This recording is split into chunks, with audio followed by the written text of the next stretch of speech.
Hi everyone, welcome back to our channel.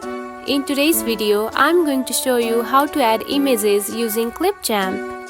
It is a very simple and easy process, so let's get started. First of all, find the Clipchamp app on your home screen. Now open it. Now to add the images, tap onto the new video option right here. Now choose the images that you want to add instead of the video. Choose how many images that you want to add, just like this, and then tap on to next. Now here you can see the images has been added to your video timeline. Now you can edit your photos however you want to edit it. And that's it. This is how you can add images using Clipchamp. Now enjoy editing the images however you want to. It is very simple and easy process, right?